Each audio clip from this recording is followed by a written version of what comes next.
আতঙ্কে আঁতকে দাঁড়িয়ে পড়ি।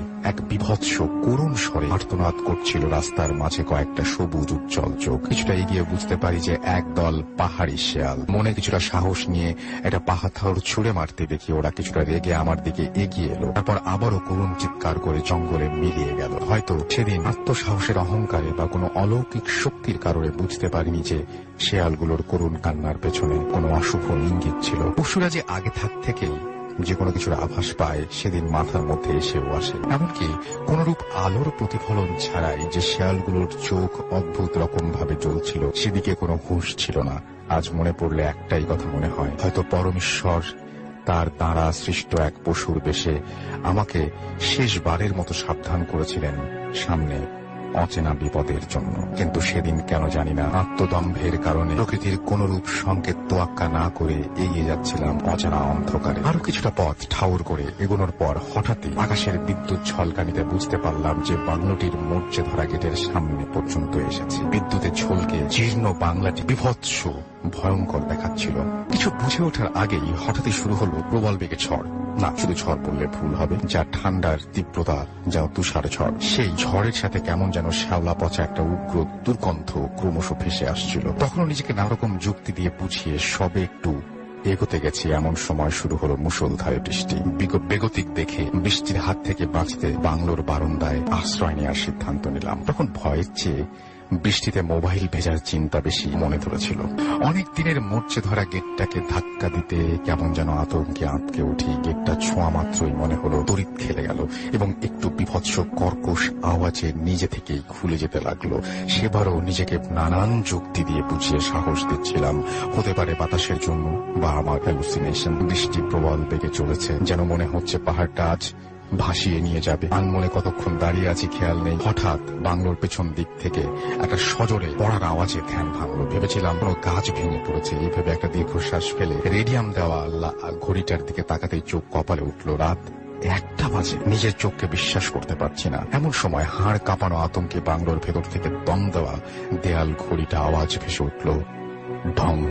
আশ্চর্যের বিষয় হলো 20 বছর ধরে বন্ধ বাংলো দেয়াল ঘড়ি এলো কোথা থেকে? যদি থেকেও থাকে তবে কে রোজ তাতে দম দেয়? অস্বাভাবিক কিছু ঘটতে চলেছে বুঝতে পারছিলাম। তবুও নিজের মনকে নানান ভাবে অভয় দিচ্ছিলাম। সশরীরে হলে লড়ে দেখাতাম, কিন্তু অশরীরী যার কোনো অস্তিত্ব হয় কিনা জানি না, তাকে আবার ভয়। এই ভেবে কয়েক মুহূর্ত কেটে যাওয়ার পর চরম আতঙ্কে হঠাৎই কেঁপে উঠি। এরকম এই প্রথম ভয় কাকে বলে অনুভব করি। গায়ের সমস্ত লোম যেন দাঁড়িয়ে গেছে। ক্রমশ বিদ্যুৎ ঝলকানিতে দেখতে পাই বারান্দার কোনায় শাড়ি পরে কেউ দাঁড়িয়ে আছে।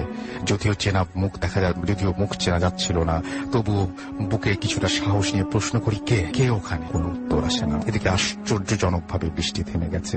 আকাশে শুক্লপক্ষে চাঁদও উঁকে দিচ্ছে, যেন তৎক্ষণাৎ কেউ মেঘের চাদরটা টেনে সরিয়ে দিয়েছে। এদিকে শ্যাওলা পচা দুর্গন্ধটা আবারও অনুভব করছিলাম। গন্ধের উৎস খোঁজার চেষ্টা করতে এদিক ওদিক ঘাড় ঘোরাতেই দেখতে পাই মেয়েটা তখন অদ্ভুত ভাবে বাগানে দাঁড়িয়ে। সেই প্রথম চাঁদের রূপালী আলোয় মেয়েটার রূপ উপলব্ধি করলাম যেন স্বর্গের ডানা কাটা পড়ি। সেই ভয়, আতঙ্ক বা কে অপরূপা নারী, কোথা থেকেই বা সে এসেছে, মনের মধ্যে সব প্রশ্ন যেন অচিরেই হারিয়ে গেছে।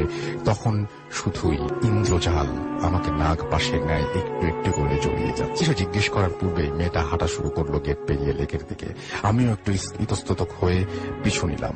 পেছনে বলতে লাগলাম, কে তুমি? কোথায় যাচ্ছ? দাঁড়াও, আমি তোমাকে একটিবার দেখতে চাই। দাঁড়াও বলছি। রুনুঝুনু নুপুরের ছন্দটা ক্রমশ বাড়তে লাগলো। দেখি মেয়েটা আমার কথার উত্তর না দিয়ে একটা পর্যায়ে ছুটতে লেগে ঝাঁপ দেয়। কিছু বুঝে ওঠার আগের মুহূর্তেই ব্যাপারটা এমন ভাবে ঘটে যে কল্পনার অতীত।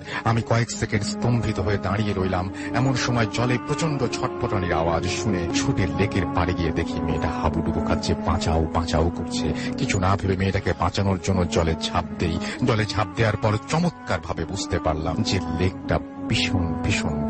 একদিকে মেয়েটাকে আর দেখতে পাচ্ছি না। আশ্চর্যের বিষয় হলো, কয়েকদিন আগে কলিগরা মিলে এখানে যখন স্নান করতে এসেছিলাম তখনও সাঁতার কাটতে গিয়ে বুঝেছিলাম যে একেবারেই গভীর নয় লেকটা। যাই হোক, তখন মেয়েটাকে খোঁজার চেষ্টায় জলে ডুব দেই। জলের বেশ কিছুটা গভীরে খোঁজাখুঁজির পর হঠাৎই অনুভব করলাম জলটা কেমন যেন উগ্র শ্যাওলা পচা জলে পরিণত হয়েছে।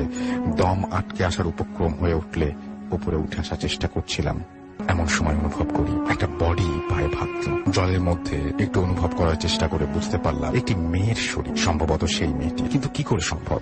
এই কয়েক সেকেন্ডে কি করে মেয়েটি মরতে পারে? ভয়ে আতঙ্কে আমি আপ্রাণ চেষ্টা করি তাড়াতাড়ি জলের উপরে উঠে আসতে। এদিকে হঠাৎ অনুভব করি একগোছা চুল যেন আমার পাকে জড়িয়ে ক্রমশ জলের গভীরে টানছে। সেই ঘন জঙ্গলের গভীরতায় স্পষ্ট দেখতে পাই একজোড়া লাল জ্বলন্ত চোখ জলের তলানিটা প্রায় আলোকিত করে তুলেছে। ভয়ে আতঙ্কে সেই মুহূর্তে কয়েক ঢোক জল খেয়ে ফেলে। এদিকে সেই বিভৎস পচা গলা লাশটি ক্রমশ গভীরতায় আমাকে অনবরত টানছিল। মনের মধ্যে তখন একটাই হতাশা বিরাজমান, হয়তো আমি বাঁচবো না, পরিবারের মুখ দেখতে পারবো না। শেষবারের মতো পরমেশ্বরের নাম স্মরণ করছিলাম, এমন সময় হঠাৎ জলের ওপর থেকে উজ্জ্বল আলো অনুভব করি এবং তৎনাচ্ছন্নভাবে অনুভব করি একটি হাতের স্পর্শ, যেন কেউ জলের ওপর থেকে বলছে, সাহেব কুছ নেই হোগা, আমার হাত ধরো। তারপর আর কিছু জ্ঞান ফিরতে দেখি আমি আমার বিছানায়, পাশে ডাক্তারবাবু বসে আছেন, কলিগরা, ম্যানেজার বিস্ময়ের সহিত তাকিয়ে। এক মুহূর্ত এভাবে কেটে যাওয়ার পর আমি আতস্বরে বললাম, এখানে কিভাবে এলাম? কলিগদের